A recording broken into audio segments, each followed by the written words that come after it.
सालों की मेहनत है, तो फीलिंग तो बहुत अच्छी थी। घर पे भी बताया, सब बहुत खुश हैं। अभी तो थोड़ी देर के लिए विश्वास नहीं हो रहा था, but now slowly the feeling is sinking in. मैंने तो नहीं, पर मेरे भाई ने हमेशा से ही सोचा था। हमारी छोरियां भी छोरों से कम है कि फिल्म दंगल का ये डायलॉग तो आपने कई दफा सुना होगा, लेकिन प्रयागराज की बेटी शक्ति दुबे ने इसे सही साबित किया है। शक्ति दुबे ने न सिर्फ अपने परिवार, गली, मोहल्ले, सूबे, शहर और राज्य का नाम रोशन किया है, बल्कि अब वो देश के लिए भी एक बहुत अहम भूमिका निभाने वाली है। अब आप सोच रहे होंगे कि जिस शक्ति दुबे के बारे में मैं बात कर रही हूँ वो आखिर है कौन? तो चलिए इस वीडियो में इसी बारे में जानते हैं, क्योंकि शक्ति दुबे ने जो किया है उसके बारे में हर किसी को पता होना बेहद जरूरी है। नमस्कार, मैं दिशा हटवार और आप देखना शुरू कर चुके हैं नवभारत लाइव। BHU से MSc, फिर 7 साल की कड़ी तपस्या और ऐसे बनी प्रयागराज की बेटी शक्ति UPSC की टॉपर। लेकिन तपस्या इतनी भी आसान नहीं थी। शक्ति की तपस्या के बारे में तो मैं आपको बताऊंगी, लेकिन उसके पहले बता दूं कि UPSC 2024 का फाइनल रिजल्ट डिक्लेयर हो चुका है और जिसमें प्रयागराज की रहने वाली शक्ति दुबे इन्होंने ऑल इंडिया टॉप किया है। दूसरे नंबर पर हर्षित गोयल है, तीसरा स्थान डोंगरे अर्चित पराग का है। UPSC की इस प्रतिष्ठित परीक्षा में हर साल देश भर से लाखों अभ्यर्थी हिस्सा लेते हैं, लेकिन केवल कुछ चुनिंदा ही अंतिम चयन सूची में जगह बना पाते हैं और इस लिस्ट में शक्ति दुबे इन्होंने सबसे अव्वल स्थान प्राप्त किया है। शक्ति दुबे, इनका जन्म उत्तर प्रदेश के प्रयागराज जिले में हुआ। उन्होंने अपनी स्कूली शिक्षा और ग्रेजुएशन की पढ़ाई प्रयागराज में ही पूरी की। ग्रेजुएशन के लिए उन्होंने इलाहाबाद यूनिवर्सिटी को चुना और फिर उच्च शिक्षा के लिए वह काशी हिंदू विश्वविद्यालय BHU चली गई। BHU से उन्होंने बायोमेट्रिक यानी जैव रसायन में पोस्ट ग्रेजुएशन 2016 में पूरा किया। इसके बाद वह सिविल सेवा की तैयारी में जुट गई। पोस्ट ग्रेजुएशन के बाद शक्ति दुबे ने तय किया कि वह सिविल सेवा परीक्षा UPSC की तैयारी करेगी। 2018 से ही वह देश की सबसे कठिन परीक्षा की तैयारी में जुट गई थी। एक इंटरव्यू में उन्होंने कहा था कि यह सिर्फ एक करियर विकल्प नहीं, बल्कि देश की सेवा करने का जरिया भी है।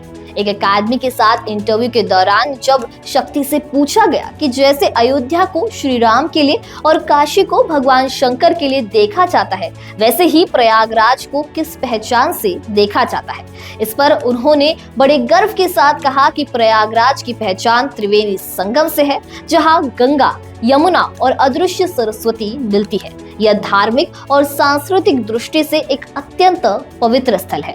अपने सफलता के बाद उन्होंने सोशल मीडिया प्लेटफॉर्म X पर लिखा कि फाइनली ड्रीम कंप्लीटेड।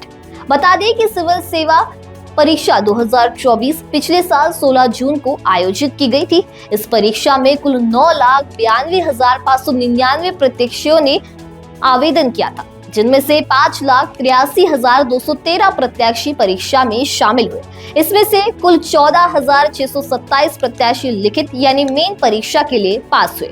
मुख्य परीक्षा सितंबर 2024 में कराई गई। इसमें से 2,845 प्रत्याशियों को व्यक्तित्व परीक्षण या इंटरव्यू के लिए बुलाया गया। इनमें से 1,009 उम्मीदवार, जिसमें 725 पुरुष और 284 महिलाओं को अलग अलग सेवाओं में नियुक्त के लिए UPSC की ओर से अनुशंसित किया गया है। इनमें से टॉप 5 में 3 महिलाएं और 2 पुरुष शामिल हैं। तैयारियों के बीच में कभी सोचा था आपने कि ठीक है UPSC तो निकल जाएगा, आप IAS बन जाओगी, लेकिन रैंक 1 इस बारे में सोचा था आपने?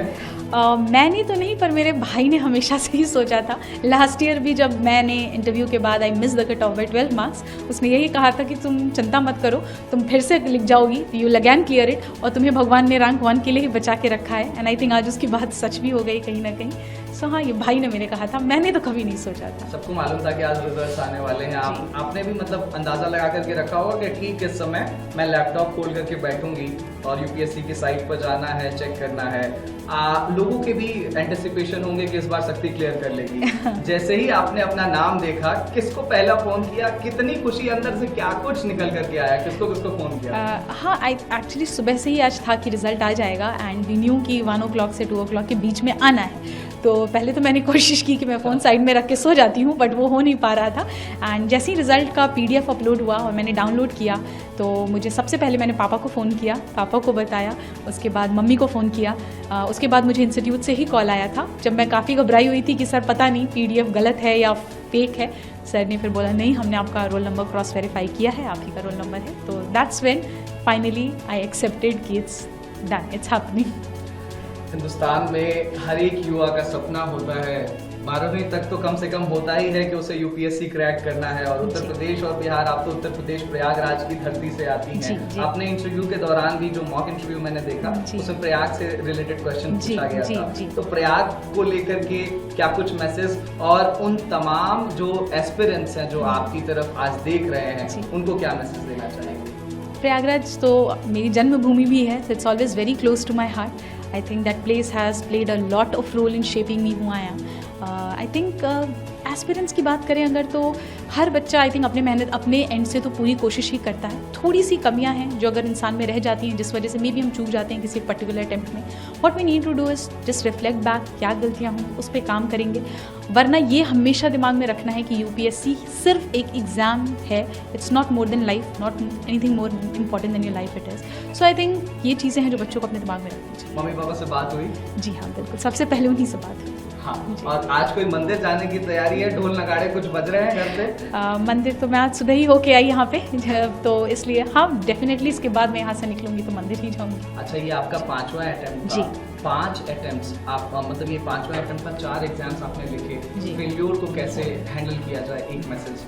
आई थिंक अगर आपको अपने ऊपर कॉन्फिडेंस है कि you can work on it, कि जो गलतियाँ हुई मुझसे सुधारी जा सकती हैं, खुद के ऊपर सेल्फ कॉन्फिडेंस, पेरेंट्स का सपोर्ट, आई थिंक फैमिली का साथ, इतने से हो जाती हैं चीज़ें, हैंडल हो जाती हैं। 2 से 3 टिप्स अगर आप जल्दी से आप देना चाहें एस्पिरेंट्स को जो तैयारी कर रहे हैं, आज आपकी तरफ देखना चाह रहे हैं, तो वो क्या?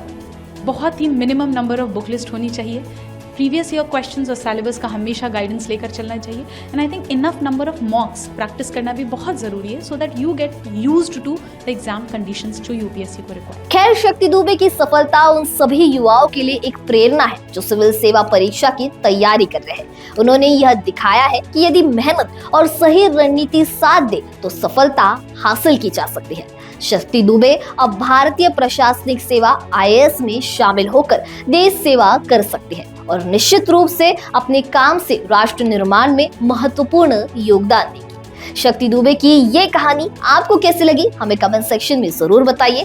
वीडियो पसंद आया होगा तो इसे लाइक और शेयर करना ना भूलें और ऐसे ही तमाम अपडेट से जुड़े रहने के लिए बने रहे नवभारत लाइव के साथ।